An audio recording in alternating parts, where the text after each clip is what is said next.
రంజిత కళ్ళు విప్పింది. తలంతా విపరీతంగా నొప్పిగా, మెదడంతా ముద్దుబారిపోయినట్లుగా ఎలాగో ఉంది. తానెక్కడుంది? నీరసంగా ఉండడం చేతనేమో కళ్ళకేమీ స్పష్టంగా కనపడ్డం లేదు. తర్వాత కొద్ది కొద్దిగా తెలియసాగింది. తాను మంచం మీద పడుకునుంది. కాళ్ళు చేతులు ఫ్రీగానే ఉన్నాయి. కానీ బలహీనం వల్ల అయ్యుండొచ్చు. కదపడానికి శక్తి చాలడం లేదు. మంచం మీద తన పక్కనే ఎవరో కూర్చునున్నారు. ఎవరతను? కళ్ళు చిట్లించుకుని చూసింది. ప్రఫుల్ల కుమార్. కదలకండి అంటూ ఒంగుని ఆమె జబ్బ దగ్గర ఏదో చేస్తున్నాడు. తెలుస్తోంది. జాకెట్టు పై గుండీ తీసి జబ్బ కిందకి వచ్చే వరకు తొలగిస్తున్నాడు. ఈ ఏంటి? చాలా వీక్గా ఉన్నారు కదా అని శక్తి పుంజుకోవడానికి బి కాంప్లెక్స్ ఇంజెక్షన్. హాయిగా నిద్రపోవడానికి పెతిడిని. ఆమె ఇంకేదో అనే అవకాశం లేకుండా గబగబా 2 ఇంజెక్షన్లు బాడీలోకి దిగిపోయాయి చురుక్కుమంటూ. అతని మొహంలోకి చూసింది. ఆ మసక వెలుతుర్లో అదో రకంగా నవ్వుతున్నట్లు కనిపించింది. ఆ కళ్ళు ఏదో చెప్పడానికి పెదవులు కదిలాయి. అంతలోనే కళ్ళు మూతలు పడిపోయాయి. డాక్టర్ ప్రద్యుమ్న రెయిన్ కోటు వేసుకుని ఆ వర్షంలో చాలా దూరం నడిచాడు. అతని వెనక కొంత దూరంలో మఫ్టీలో ఉన్న 2 పోలీస్ ఆఫీసర్లు అనుసరిస్తోన్న సంగతి అతనికి తెలీదు. దాదాపు 2 మైళ్లు నడిచాడు. దారిలో 2-3 చోట్ల మలుపులు తిరిగాడు. చివరకు సందులోకి వెళ్లి చిన్న ఇంటి ముందు నిలబడి బజర్ నొక్కాడు. ఓ నిమిషం గడిచాక తలుపు తెరవబడింది. లోపల ఓ 25 ఏళ్ల స్త్రీ నిలబడి ఎవరు అంటూ అతన్ని చూసి గబాలన తలుపు వేసేబోయింది. అతను అవకాశం ఇవ్వలేదు. బలమంతా ఉపయోగించి లోపలకు తోసుకు వెళ్లి తలుపు గడియ లోపల నుంచి వేసేశాడు. ఆ స్త్రీ ఉన్నత కుటుంబానికి చెందినట్లు కనబడకపోయినా మొహంలో అందం, ఆకర్షణ, వర్చస్సు కొట్టొచ్చినట్లు కనపడుతున్నాయి. ఏంటి దౌర్జన్యం అని అడిగింది కోపంగా. వసంత్ కుమార్ ఇప్పుడొస్తాడా?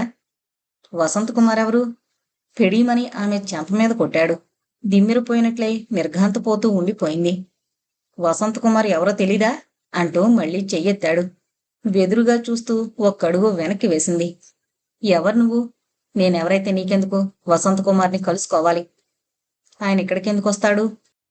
అతనొచ్చే వరకు నేను వెయిట్ చేయక తప్పదు. నీకు నిద్రొస్తే వెళ్ళి పడుకో. పిచ్చి పిచ్చి వేషాలేసావంటే అంటూ అక్కడున్న కుర్చీలో కూర్చున్నాడు. రంజితకు మెలకు వచ్చింది. 2 నిమిషాలు అలాగే పడుకుని ఆలోచించింది. అప్రయత్నంగా 2 చేతులు కళ్ళ మీదకు పోయాయి. ఏం జరగలేదు. మెల్లగా లేచి కూర్చుంది. ఇప్పుడు పర్వాలేదు. నీరసం తగ్గినట్లుగా ఉంది. కాకపోతే కొంచెం మగతగా ఉంది. మంచం మీద నుంచి లేచి నిలబడింది. గదిలో బెడ్ లైట్ మాత్రం వెలుగుతోంది. బయటకొచ్చింది. తను ప్రఫుల్ల కుమార్ ఇంట్లో పైభాగంలో ఉన్నట్లు గ్రహించింది. ఎదురుగా ఓ గది కనిపించింది. అటు ఇటు చూసి ఆ గదిలో కడుగు పెట్టింది. లోపల ఓ బెడ్ ఉంది. దానిమీద ప్రఫుల్ల కుమార్ పడుకుని గాఢ నిద్రలో మునుగున్నాడు. మళ్లీ చప్పుడు చేయకుండా యువతలకొచ్చి తలుపు బయటనుంచి వేసి గొళ్ళెం పెట్టింది. తాను ఇందాక పడుకునున్న గదిలోకొచ్చింది. తన రివాల్వర్, అద్దం పగిలి పనిచేయకుండా ఉన్న టార్చ్ లైటు మంచం పక్కగా ఉన్న షెల్ఫ్ మీద పెట్టున్నాయి. రివాల్వర్ చేతిలోకి తీసుకుని పరీక్ష చేసి చూసింది. ఇందాక తాను ఉపయోగించింది మినహా గుళ్ళన్నీ అలాగే ఉన్నాయి. అది చేతిలోకి తీసుకుని బయటకొచ్చి మెట్లున్న వైపు వెళ్ళింది. తాను మెట్లు దిగి కిందకు వెళ్ళిపోవచ్చు. ఎలాగోలా తలుపులు తీసుకుని వెళ్ళిపోవచ్చు. కానీ దానివల్ల సాధించేదేమీ లేదు. ప్రఫుల్ల కుమార్ డాక్టర్ కాదు. కానీ అతని దగ్గర సిరంజీలు వగేరాలన్నీ ఉన్నాయి. ఇంతకు కొన్ని గంటల క్రితమే తనకు 2 ఇంజెక్షన్లిచ్చి పడుకోబెట్టాడు. ఎవరి తను? శ్మశానం దగ్గర నుంచి తననిక్కడికి ఎందుకు, ఎలా తీసుకొచ్చాడు? అసలు శ్మశానంలో ఎందుకున్నాడు? ఈ ప్రశ్నలన్నింటికీ జవాబులు తెలుసుకోవాలి. మళ్లీ వెనక్కి తిరిగొచ్చింది. తానిందాక పడుకున్న గదికి అవతలగా ఇంకో చిన్న పోర్షన్ ఉన్నట్లు కనిపించింది. యథాలాపంగా చూస్తే ఒక గదున్నట్లు కనిపిస్తుంది. కానీ పరిశీలించి చూస్తే లోపల కనీసం 3-4 గదులున్నా ఉన్న తీరు తెలుస్తుంది. బయటవైపు తలుపులు చాలా బలంగా ఉన్నాయి. తాళం కూడా పెట్టబడింది. ఒక్క క్షణం ఆలోచిస్తూ నిలబడింది. తర్వాత జాకెట్లోంచి చిన్న ప్లాస్టిక్ కవర్ లాంటిది తీసి అందులోంచి సూదిలాంటి ఆయుధం బయటికి తీసింది. 1-2 నిమిషాలు కష్టపడితే చాలు, తాళం విడిపోతుంది. రంజిత చేతులు చాలా చురుగ్గా పనిచేస్తున్నాయి. ఒక వైపు నుంచి ఉత్కంఠత. ఏముంది లోపల? ఆపరేషన్ థియేటరా? ఒక్క మనిషికెంత ఇల్లెందుకు? ఉన్నాయంత గుమ్మరంగా ఉండడం దేనికి? ఇంకో సెకను తాళం విడిపోయేలా ఉంది. అంత శ్రమ దేనికి మేడం? తాళం చెవి కావాలంటే నేనిచ్చేవాణ్ణిగా. ఉలిక్కిపడి వెనుతిరిగింది. ప్రఫుల్ల కుమార్ నిలబడున్నాడు. అతని కళ్ళల్లోంచి చూపులు ఆమె కళ్ళల్లోకి దూసుకుపోతున్నాయి. రంజిత ఒక్క క్షణం బెదిరినా నవ్వడానికి ప్రయత్నించింది. మిస్ రంజిత, శ్మశానంలో దెబ్బతిని ప్రమాద స్థితిలో ఉంటే జాలి తలచి తీసుకొచ్చాను. నీరసం పోవడానికి బ్రహ్మాండమైన ఇంజెక్షన్ ఇచ్చాను. థ్యాంక్స్ చెప్పకపోతే పోనీ, మా ఇంట్లో పరిశోధన మొదలుపెట్టారేంటి? రంజిత్కేం జవాబివ్వాలో తోచలేదు. మీరు తాళం తీయడానికి ప్రయత్నిస్తోంది నా రహస్య శయ్యాగారం. రహస్య ప్రణయనులతో అక్కడ శృంగార కలాపాలు సాగిస్తూ ఉంటాను అన్నాడు. మీరు చాలా రొమాంటిక్ అని అందరూ అనుకోవాలని మీ ఉద్దేశం కాబోలు. అలా నాకేమీ అనిపించడం లేదు. మీలాంటి వాళ్ళకి అనిపించదులేండి. ఏం, మీలో స్త్రీత్వం కాస్త తక్కువగా ఉంటుంది. వాట్? చూడ్డానికి అన్నీ బానే ఉంటాయి. You shut up. నా రహస్య శయ్యాగారం చూపించడానికి అభ్యంతరం లేదు గాని అందులోకి వెళితే నా మూడ్సు చాలా భయంకరంగా, అంటే మీలాంటి సుందరాంగి ఎదురుగా ఉన్నప్పుడు ఇంకా విశృంఖలంగా, దాంతో రేప్ వగైరాలు, ఇవన్నీ మనిద్దరి మధ్య ఎందుకులేండి. రండి వెనక్కి వెళదాం. రంజిత తప్పనిసరిగా వెనక్కి నడిచొచ్చింది. వేడివేడిగా టీ తాగితే బాగుందనిపిస్తుంది. ఆ పని చేద్దాం ఏంటి? వాళ్ళిద్దరూ ఇందాక రంజిత పడుకున్న గదిలో ఉన్నారు. ఆమె ఏం మాట్లాడలేదు. మీరు కూర్చునుండండి. 5 నిమిషాల్లో తిరిగొచ్చాడు, చేతిలో 2 కప్పుల టీతో. ఆమె మంచం మీద కూర్చునుంది. ఓ కప్పు ఆమెకు అందించి దగ్గరగా ఉన్న కుర్చీలో కూర్చున్నాడు. వేళగాని వేళైతే శ్మశానానికి వెళ్ళొచ్చా? అలాని కాదు. ఆ సమయంలో ఎందుకు వెళ్లాల్సొచ్చింది? వేళకాని వేళ శ్మశానంలో మీకేం పని? వేళకాని వేళైతే శ్మశానానికి వెళ్ళకూడదా? అలాని కాదు. ఆ సమయంలో ఎందుకు వెళ్లాల్సొచ్చింది? వెళ్లాలని బుద్ధి పుట్టింది. చూడండి, ఎన్నో ఆశలతో ఈ ఊరొచ్చాను. బిజినెస్ చేద్దామనుకున్నాను. సినిమా యాక్టర్ అవుదామనుకున్నాను. ఒకటి నెరవేరలేదు. ఈ ఊళ్ళో చూద్దామంటే ఏవేవో దురాఘాతాలు జరిగిపోతున్నాయి. ఇక కాలక్షేపానికని నేను కూడా ఇన్వెస్టిగేషన్ మొదలు పెట్టాను. అసలు అక్కడ ఏం జరిగింది? చిన్నప్పటి నుంచి అడ్వెంచర్స్ అంటే సరదా నాకు. ఎప్పుడూ ఏదోటి చేస్తూ ఉండకపోతే తోచదు. కారులో పోతుంటే నా ముందు కారులో పోతున్న ఒక వ్యక్తి మీద అనుమానం కలిగి చేశాను. ఆ వ్యక్తి శ్మశానంలో కడుగు పెట్టాడు. ఇంతలో ఎక్కడి నుంచి వచ్చారో మీరొచ్చారు. అతను గొయ్యి తవ్వి శవాన్ని బయటకు తీస్తూ ఉండడం మీకు తెలుసు. అతన్ని పట్టుకోబోయి మీరు దెబ్బతిన్నారు. మిమ్మల్ని కాపాడే ప్రయత్నంలో ఆ వ్యక్తిని పట్టుకునే అవకాశం పోగొట్టుకున్నాను. అది జరిగింది. ఆ శవం ఓ 30 ఏళ్ల స్త్రీది. ఆమె 2 కళ్ళు పెరికివేయబడ్డాయి అన్నాడు ప్రఫుల్ల కుమార్. బజర్ మోగింది. డాక్టర్ ప్రద్యున్మ నెమ్మదిగా వెళ్లి తలుపు దగ్గర నిలబడ్డాడు. ఒక క్షణం నిశ్శబ్దం. మళ్లీ బజర్ చప్పుడు. కొంచెం ముందు కొంగి గబాలన తలుపు తీశాడు. బయట చీకట్లో వసంతకుమార్ నిలబడున్నాడు. అతను ప్రద్యుమ్నని గుర్తుపట్టాడు. కలవరపడలేదు. నువ్వా అంటూ లోపలికొచ్చి తలుపు మూశాడు. ఇందాకటి స్త్రీ లోపల గదిలోంచి గుమ్మం దగ్గరకొచ్చి నిలబడి భయం భయంగా చూస్తోంది. ఏంటి ఇక్కడికొచ్చావు? నీతో మాట్లాడాలి. అందుకోసం ఇదేనా ఎంచుకోవాల్సిన ప్రదేశం? ఎక్కడొక్కడ కలుసుకోవాలిగా. సరే, ఏంటి చెప్పు అన్నాడు వసంతకుమార్ విసుగ్గా. వసంతకుమార్, ఇది వరలో, అంటే నేనిక్కడికి రాకముందు మనం 2-3 సార్లు తటస్థపడ్డాం. గుర్తుందా? గుర్తులేదు. బాగా ఆలోచించి చెప్పు. అహ్మదాబాద్ నేషనల్ ఆప్థమాలజీ కాన్ఫరెన్స్ లో కలుసుకున్నాం. అలాగా? ఇంకోసారి? ఆ లెక్కలన్నీ ఇప్పుడు ఎందుకులే, విషయం ఏంటో చెప్పు. డాక్టర్ సాంకేతిని కథ విషాదంగా ముగియడంలో నీ పాత్రంతా? వసంతకుమార్ త్రుళ్ళిపడి అతని వంక చూశాడు. ఉన్నట్లుండి అతనిలో ఏదో మార్పు రాసాగింది. కళ్ళల్లోకి ఎర్రజీరలు ప్రవేశిస్తున్నాయి. Stop it, stop that nonsense. అతని గొంతులో కఠినత్వం విని ప్రజ్ఞ చలించలేదు. సాంకేతిని నా ప్రాణం, నా ఆరాధ్య దేవత. ఆమె అంతం చూసిన మనిషిని నేను వదిలిపెట్టను. వాళ్ళంతు చూస్తాను. ప్రజుమ్య, నువ్వు అతిగా మాట్లాడుతున్నావు. ప్రజుమ్య వసంతకుమార్లో వస్తోన్న మార్పుని గమనించలేదు. మొదట్నుంచి నీ మీద నాకు అనుమానం ఉంది. నిన్ను వదిలిపెట్టను. నువ్వే నేరస్తుడు అని రుజువైతే. అతని నోట్లోంచి మాట పూర్తిగా రాలేదు. వసంతకుమార్ గాండ్రించే పులిలా అతని మీదకు దూకాడు. అనుకోని ఈ పరిణామానికి నిలదొక్కుకోలేక ప్రజుమ్య కింద పడిపోయాడు. వసంతకుమార్ అతని గుండెల మీద ఎక్కి కూర్చుని 2 చేతులు మెడ చుట్టూ వేశాడు. ప్రజుమ్య కూడా చాలా బలాఢ్యుడు. రక్తవర్ణం దాల్చిన అతని కళ్ళం చూసి జరగబోయేది గ్రహించాడు. ఒక క్షణం ఆలస్యం చేస్తే తన ప్రాణం పోతుంది. 2 చేతులు బిగించి బలమంతా ఉపయోగించి వసంతకుమార్ మొహం మీద మోదాడు. అలా చేస్తూనే వెనక్కి ఒక్క తోపు తోశాడు. వసంతకుమార్ బ్యాలెన్స్ తప్పి కింద పడిపోయాడు. ప్రజుమ్య ఒక్కసారిగా లేచి నిలబడి గుండెల నిండా గాలి పీల్చుకున్నాడు. వసంతకుమార్ వేగంగా పైకి లేవబోతున్నాడు. ప్రజుమ్య అవకాశం ఇవ్వదలుచుకోలేదు. ఆ కళ్ళల్లోని రక్తారుణిమ ముందు వెనక చూడకుండా కాలిని చాచి గుండెల మీద పెడి తన్నాడు. వసంతకుమార్ ఆ దెబ్బలన్నీ తట్టుకుంటూనే తిరిగి ముందుకు దూకాడు. బలమంతా ఉపయోగించి ప్రజుమ్య మొహం మీదకు చేయి విసిరాడు. ఓ ఇనప గుణహమొచ్చి మొహాన్ని తాకినట్లయింది. కళ్ళు గిర్రును తిరిగాయి. వసంతకుమార్ 2 చేతుల మధ్య అతన్ని నిరికించుకుని కిందకు పడదోడానికి ప్రయత్నిస్తున్నాడు. ప్రద్యుమ్న తెపరిల్లి శక్తినంతా ఉపయోగించి పెనుగులాడుతూ ప్రత్యర్థిని కింద పడేయాలని తీవ్రంగా ప్రయత్నిస్తున్నాడు. ఇద్దరూ సమానమైన బలాఢ్యులే. ఇద్దరిలో ఆవేశం పరాకాష్ఠ దశలో ఉంది. ఏమాత్రం పట్టు సడలించినా అవతల వ్యక్తి ప్రాణాలు తీయడానికి తెగించున్నాడన్న ఇంగిత జ్ఞానం ఇద్దరిలో ఉంది. రెండో వాడికి ఏమాత్రం అవకాశం ఇవ్వకూడదన్న పట్టుదలతో ఇద్దరూ సర్వశక్తులు వడ్డి పోరాడుతున్నారు. ఒక్క సెకను మధ్యలో ప్రద్యుమ్న రిలాక్స్ అయ్యాడు. ఆ అవకాశాన్ని వసంత్ కుమార్ కను రెప్పపాటులో ఉపయోగించుకున్నాడు. తన బరువంతా అతని మీద వేసి కింద పడేశాడు.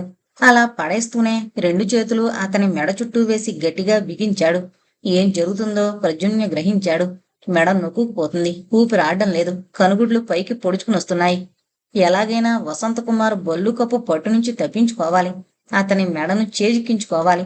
ఆ స్థితిలో కూడా తన చేతుల్ని అతని మీద ప్రయోగించడానికి విశ్వ ప్రయత్నం చేస్తున్నాడు. సరిగ్గా ఆ సమయానికి బయట నుంచి తలుపు మీద చొప్పుడయింది. మధ్యాహ్నం 1 గంట అయి ఉంటుంది. వర్షాకాలం కావడం వల్ల ఆకాశమంతా మబ్బుపట్టి నీరెండగా కూడా లేకుండా చల్లగా కూడా ఉంది. ఆ సమయంలో కూడా మెయిన్ రోడ్ల మీద ట్రాఫిక్ విపరీతంగా ఉండి వాహనాలు విధి విరామం లేకుండా పరిగెడుతున్నాయి. ఆ సమయంలో ఓ 22 ఏళ్ల యువతి వీధి అవతల వైపు నుంచి రెండో వైపుకి దాటడానికి ప్రయత్నిస్తోంది. అప్పటికించుమించు 10 నిమిషాలు బట్టి రోడ్డు క్రాస్ చేయాలన్న ఆరాటంలో ఉంది. కానీ విపరీతంగా ఉన్న ట్రాఫిక్ రద్దీ వల్ల సాధ్యం కావడం లేదు. అయితే ఆ యువతి సహజమైన రీతిలో ఉంటే ఆ పని ఎప్పుడో చేయగలిగి ఉండేది. ఆమె అందురాలు. చేతిలో ఓ కర్ర సాయంతో రోడ్డు దాటే ప్రయత్నంలో ఉంది. నిమిషాలు గడిచిపోతున్న కొద్దీ ఆమెలో అసహనం పెరిగిపోతుంది. తాను వెళ్లవలసిన చోటుకు అవతల టైం అయిపోతుంది. ఇహ నిగ్రహించుకోలేక హ్యాండ్ స్టిక్ ఆధారంతో రోడ్డు క్రాస్ చేయడానికి నిర్ణయించుకుని శబ్దాన్ని బట్టి వచ్చేపోయే వాహనాల ఉనికిని ఊహిస్తూ ముందుకు పోసాగింది. అది చాలా విశాలమైన రోడ్డు. ఎప్పుడో అర్ధరాత్రి వేళలు తప్ప నిరంతరం విపరీతంగా రద్దీగా ఉండే రోడ్డు. మామూలు జనమే క్రాస్ చేయాలంటే చాలా ప్రయాసపడాల్సి వస్తుంది. అటువంటిది ఓ అందురాలు క్రాస్ చేయడం అంటే ట్రాఫిక్ ని ఛేదించుకుంటూ ఒక్కొక్క అడుగు ముందుకు వేస్తోంది. ఆ రోడ్డు మీద దూరం నుంచి ఫియట్ కారు ఒకటి దూసుకుని వస్తోంది. ఆ కారు మాలినీదేవి నడుపుతోంది. మాలినీదేవికి 30 ఏళ్లుంటాయి. ప్రస్తుతం నగరంలో బిజినెస్ మ్యాగ్నెట్లలో ఆమె ఒకరు. ఆమె పేరు వినిపించని కళా సంస్థగాని సోషల్ వెల్ఫేర్ సంస్థగాని ఉండదు. చేతికి వెన్నెముక లేకుండా దానధర్మాలు చేస్తూ ఉంటుంది. ఏ కారణం చేతో ఆమె ఇంకా పెళ్లి చేసుకోలేదు. మర్నాడు లయన్స్ క్లబ్ డిస్టిక్ కాన్ఫరెన్స్ ఉంది. ఈసారి తనని డిస్టిక్ గవర్నెస్ గా చెయ్యాలని అంతా పట్టుబడుతున్నారు. తనకొక బాధ్యతలో అంతగా ఇరుక్కోవడం ఇష్టం లేదు. కానీ ఒకసారి సోషల్ ఫిగర్ అవడం మొదలు పెడితే తర్వాత పోకడ మన చేతుల్లో ఉండదు. సోషల్ లైఫ్ వ్యక్తి ఇష్టాయిష్టాలతో నిమిత్తం లేకుండా ఎటో ఈడ్చుకుపోతూ ఉంటుంది. మాలినీదేవి ఆలోచనల్లో మునిగి పరధ్యాసగా ఉన్నదల్లా ఒక్కసారిగా తుళ్ళిపడింది. కనురెప్ప పాటులో ఓ యువతి కారుకు అడ్డంగా వచ్చింది. ఆమె నడిచే పద్ధతి, చేతిలో స్టిక్ అందురాలని తెలుస్తూనే ఉంది. బ్రేక్ వేయడానికి టైం లేదు. పక్కకి కట్ చేయడానికి అవకాశం లేదు. జరగబోయే ప్రమాదం తెలుసుండి కూడా ఏమీ చేయలేని నిస్సహాయ స్థితి. కారు యువతి మీదకి దూసుకెళ్ళిపోతుంది. మరో క్షణంలో ఎక్కడ్నుంచో మెరుపులా ఓ యువకుడు దూసుకునొచ్చాడు. ఆ యువతిని రెక్కపుచ్చుకుని అవలీలగా పక్కకి లాగేశాడు. కారు ముందుకెళ్ళిపోయింది. మాలినీదేవి అంతటి సంక్లిష్టమైన సమయంలో కూడా జరిగేది గమనించింది. గొప్ప రిలీఫ్. చివరి క్షణంలో ఆపద్బాంధవుళ్లా వచ్చి యువతిని రక్షించిన యువకుణ్ణి కూడా కొంతవరకు గమనించింది. కారాపి అతనికి కృతజ్ఞతలు చెప్పి యువతిని పరామర్శిద్దాం అనుకుంది. కానీ అక్కడ కారాప్ చేయడానికి ఎట్టి పరిస్థితుల్లో కూడా అవకాశం లేదు. కొంచెం స్లో చేసేసరికి వెనక నుంచి హారన్స్ అదే పనిగా మోగుతున్నాయి. విధిలేక ముందుకెళ్ళిపోయింది. తనకి జరగబోయిన ప్రమాదాన్ని, ఎవరో తప్పించిన వైనాన్ని ఆ యువతి గ్రహించింది. ఆమె ముఖమంతా స్వేద బిందువులు అలుముకున్నాయి. అతను ఆమెను అలాగే పట్టుకుని జాగ్రత్తగా రోడ్డు దాటించి రెండో వైపు ఫుట్పాత్ ఎక్కించాడు. థ్యాంక్స్ అంది అప్పటికి తేరుకొని. చూపు లేనప్పుడు ఇంత రిస్క్ ఎందుకు తీసుకున్నారు అని అడిగాడతను. ఆల్ ఇండియా రేడియోలో రికార్డింగ్ ఉంది. ఇప్పటికే చాలా ఆలస్యం అయిపోయింది. అందుకని కంగారు పడ్డాను. రికార్డింగ్ ఏంటి? లలిత సంగీతం. వాళ్ళు వేళ ఇవ్వబోయే చెక్కు మా కుటుంబాన్ని 10 రోజుల పాటు పోషిస్తుంది. రండి, రేడియో స్టేషన్ దాకా దింపుతాను అన్నాడతను. మాలినీదేవి ఎదురుగా 5-6 పత్రికా విలేకరులు కూర్చునున్నారు. మీరు కళ్ళు డొనేట్ చేద్దామన్న ఉద్దేశానికి దేనికొచ్చారు అని అడిగాడు విలేకరులలో ఒకరు. మాలినీదేవి తన కారు అందురాలైన ఓ యువతని ఢీ కొనబోవడం, చివరి క్షణంలో ఓ యువకుడొచ్చి రక్షించడం వివరంగా చెప్పి ఆ సంఘటన తనని కుదిపేసిందని, అందుకని తన కళ్ళు అంధురాలైన వారికి ఒకరికైనా చూపొచ్చే నిమిత్తం డొనేట్ చేద్దామన్న నిర్ణయానికి వచ్చానని అంది. కోర్స్ నేను చనిపోయాక, అంది కొంచెం నవ్వి. విలేకరులు కూడా నవ్వారు. చనిపోయాక కాకపోతే బ్రతికుండగా కళ్ళెవరిస్తారులేండి అన్నారొకరు. పలహారాలు చేసి యాపిల్ జ్యూసులు తాగడం పూర్తయింది. వాళ్ళతో వచ్చిన ఫోటోగ్రాఫర్ ఆమెను వివిధ భంగిమల్లో ఫోటోలు తీసుకున్నాడు. మేడం, మీ కళ్ళు చాలా అపురూపంగా ఉన్నాయి. ఇంత అందమైన కళ్ళు నేను చనిపోయాక, అంది మాలినీదేవి నవ్వుతూ. విలేకరులు వెళ్ళిపోయారు. గదిలో మాలినీదేవి ఒక్కతే కూర్చుంది. ఓ గంట గడిచింది. అప్పుడే చీకటి పడుతోంది. పని మనిషిని పిలిచి లైట్లు వెయ్యమని చెబుదామనుకుంటోంది. ఇంతలో లోపలికెవరో వచ్చారు. ఎవరు? అంది. నేను. చీకట్లో ఎవరైంది తెలియలేదు. అంటే అంటే మీకు తెలీదు. అభినందించడానికి వచ్చాను. దేనికి? మీ కళ్ళు డొనేట్ చేయడానికి సంకల్పించినందుకు. ఇతను ఎవరా అని ఆలోచిస్తూ మౌనంగా ఊరుకుంది. చూడండి, ఒక పని చేయకూడదు. ఏంటి? మీరు చనిపోవాలంటే చాలా ఏళ్లు పడుతుంది. అప్పటికే మీ కళ్ళు పనికి రాకుండా పోవచ్చు కూడా. అందుకని. అతని మాటలు, ప్రవర్తన వింతగా తోచాయి. ఎందుకో భయం వేసింది. నాగమణి ఎక్కడికి వెళ్ళింది అని పిలవబోయింది. బజారుకు వెళ్ళింది. ఓ అరగంట దాకా రాదు. మీకెలా తెలుసు? నేను పంపించాను. మీరెవరు పంపించడానికి? అతను నవ్వాడు. జవాబు చెప్పలేదు. లైటు వేస్తాను అంటూ లేవబోయింది. కదలకండి అన్నాడతను. అతని గొంతు చాలా కటువుగా, గుండె జల్లుమనేలా ఎలాగో ఉంది. త్రుళ్ళిపడినట్టయి ఆగిపోయింది. మాలినీదేవి అన్నాడతను మళ్ళీ. మీ పేరు ప్రపంచమంతా ప్రతిధ్వనించేలా మీ కళ్ళు బ్రతికుండగానే డొనేట్ చేయబోతున్నారు. మాలినీదేవి అతని వంక భయంగా, ఆశ్చర్యంగా చూసింది. చీకట్లో అతని రూపం కనబడ్డం లేదు. ఏదో జరగబోతోంది. ఎలాగైనా తప్పించుకోవాలి. ఒక్క ఉదుటన కూర్చున్న చోటు నుంచి లేవబోయింది. Don't move. అతని గొంతు ఆజ్ఞాపిస్తున్నట్లు చాలా కఠినంగా వినపడింది. ఆమె త్రుళ్ళిపడింది. ఆ గొంతు, అందులోని కాఠిన్యం ఒళ్లంతా జలదరించింది. మాలినీదేవి, తప్పదు. ప్రపంచ చరిత్రలో నీ పేరు సువర్ణాక్షరాలతో లిఖించబడుతుంది. నీకో పేపర్ ఇస్తాను. దానిమీద సైన్ చేయి. అందులో లోక శ్రేయస్సు కోసం నీ ఇష్టప్రకారం జీవించుండగానే కళ్లను డొనేట్ చేస్తున్నట్లుగా రాసి ఉంటుంది. నో అని అరుస్తూ ఆమె సోఫాలోంచి లేచి పక్క గదిలోకి పరిగెత్తబోయింది. ఆమె తలుపు దగ్గరకు చేరుకోకముందే అతని రాక్షస హస్తం ఆమెను బలంగా పట్టుకుని యువతలకు గిరాటేసింది. ప్రాణం లేని వస్తువు విసిరివేయబడినట్లుగా ఆమె నేల మీద పడిపోయి చలనం లేకుండా ఉండిపోయింది. అతను ఆమె దగ్గరకు నడిచి తలకు సమీపంగా నిలబడ్డాడు. మాలినీదేవి, వృధా ప్రయాసలు మానే. ప్రపంచంలోని ఏ శక్తి ఇప్పుడు నిన్ను నా నుంచి రక్షించలేదు. ఎదిరించి తిరగబడి ప్రయోజనం లేదు. ఇంకా 5 నిమిషాల్లో నీ 2 కళ్ళు పెరికివేయబోతున్నాను. ఆమె తన నిస్సహాయ స్థితిని అర్థం చేసుకుంది. తన సొంతింట్లో తాను బందీగా అయిపోవడం దారుణం. ఊహించని ఈ పరిణామానికి సహాయం ఎవరి దగ్గర నుంచి లభిస్తుంది? ఏ విధంగా లభిస్తుంది? అసలిక్కడ జరగబోతున్న ఘోరం ఎవరికి తెలుస్తుంది? అతన్ని వేడుకొని గుండె కరిగించడం మినహా వేరే మార్గం లేదు. చేతులు 2 జోడించి దండం పెట్టింది. ప్రాధేయపడింది. ఏడ్చింది. అతని 2 కాళ్ళు పట్టుకుంది. అతని గుండె కరగలేదు. అది కరిగే గుండె కాదు. జేబులోంచి చిరంజీవి వగేరాలున్న కిట్టు తీసి ఆమె పక్కన తాపీగా కూర్చున్నాడు. అతనిలో ఎవరైనా వచ్చి మధ్యలో విఘాతం కలిగిస్తారన్న కంగారు లేదు. తన పనికి ఆటంకం కలుగుతుందన్న భయం లేదు. ఆమె తప్పించుకుపోతుందన్న ఆలోచన లేదు. ఆమె ప్రతిఘటిస్తే ఒక్క పిడికిలి దెబ్బతో ఆమెను తెలివి తప్పేలా చేయగల శక్తి తన చేతికుందని అతనికి తెలుసు. పక్కనే కూర్చుని జాకెట్ గుండి తొలగించి జబ్బల మీద వరుసగా 2 ఇంజెక్షన్లు చేశాడు. ఆమె అతని మొహంలోకి చూడ్డానికి ప్రయత్నిస్తోంది. గదిలో లైట్ లేదు. అంత దగ్గరగా ఉన్న ఆనవాలు తెలియడం లేదు. ఎత్తుగా చాలా బలంగా ఉన్నాడు. గొంతు తర్వాత ఎప్పుడన్నా విన్నా గుర్తుపట్టగలదా? షాక్లో ఉండి ఆ సంగతి పట్టించుకోలేదు. కళ్ళు మూతలు పడుతున్నాయి. చీకటి తెరలు వ్యాపిస్తుండగా మనోఫలకం మీద ఏవేవో దృశ్యాలు. తాను కారులో పోతూ ఉండడం, అందురాలైన ఓ యువతి అడ్డు రావడం, తను కారు కింద పడి యాక్సిడెంట్ కాబోవడం, చివరి క్షణంలో భారీగా బలిష్టంగా ఉన్న ఓ యువకుడు మెరుపులా వచ్చి తప్పించడం ఎందుకు అనిపిస్తోంది. ఆ యువకుడు ఈ వ్యక్తి ఒకరేనా? కళ్ళు మూతలు పడిపోయాయి.